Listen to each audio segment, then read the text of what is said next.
automatic washing machine. Ayan, 500 pesos ito nabili. Yan. So ayusin ko to, tapos lilinisin. Baka may gustong bumili. Maputik pa ito nabili ko 500. Ayusin ko to. Pwede nang ibenta pag naayos na. Baka may gustong bumili dyan. Pwedeng 2 gives. Gagawin na natin yung nabili natin 500 pesos na automatic. Ayan, na-testing ko siya. Umaandar siya pero wash lang. Hindi siya nag-spin. So bubuksan natin para makita natin kung bakit ayaw niya mag-spin. So gagawin natin.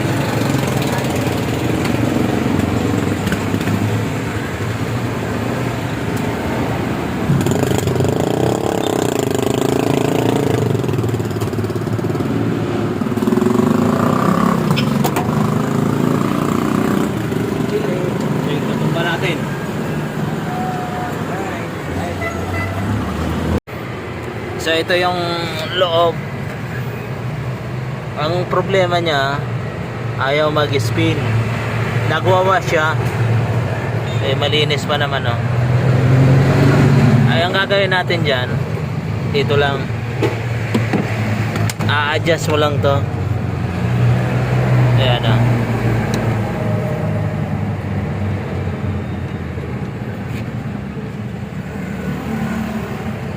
Hawakan mo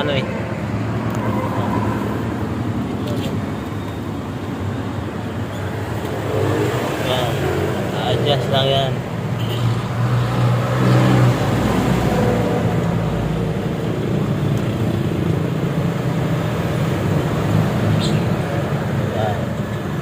Wala po.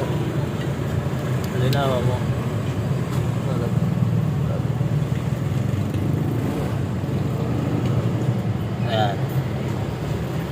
Kasi ito, pag hila niya hindi na masyado naaangat, kaya nakalock siya dito.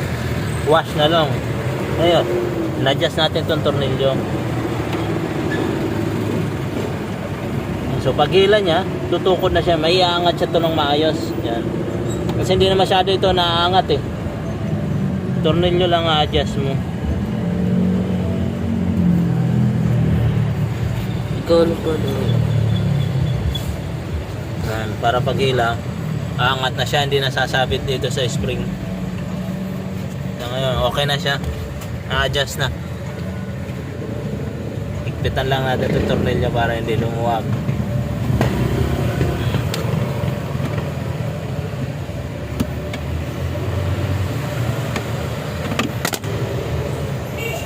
Okay na. Sara na natin.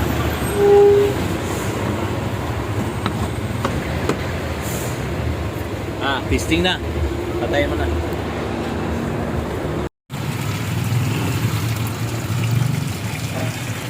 So nagkakarga na ng tubig Testing na natin kung aandar ba siya.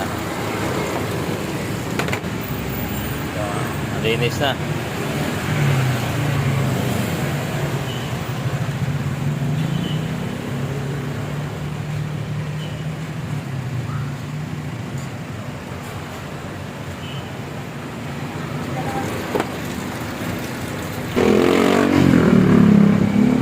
Gumana na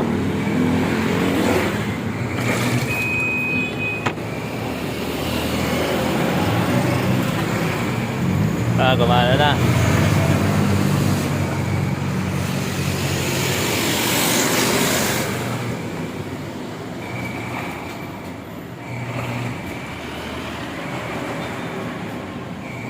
Muna natin power. So spin, start. Yan, lumabas sa tubig. Ibig sabihin niya, magda-dryer na yan. Lumabas yung tubig. Kaya, paubos na. Yan natin kung mag-spin.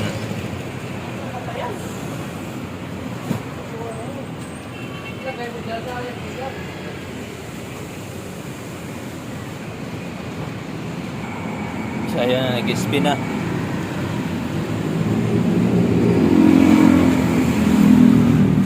Ikot na.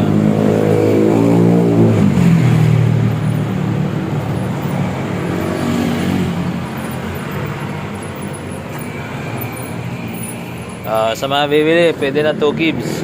Isa sa umaga, isa sa hapon.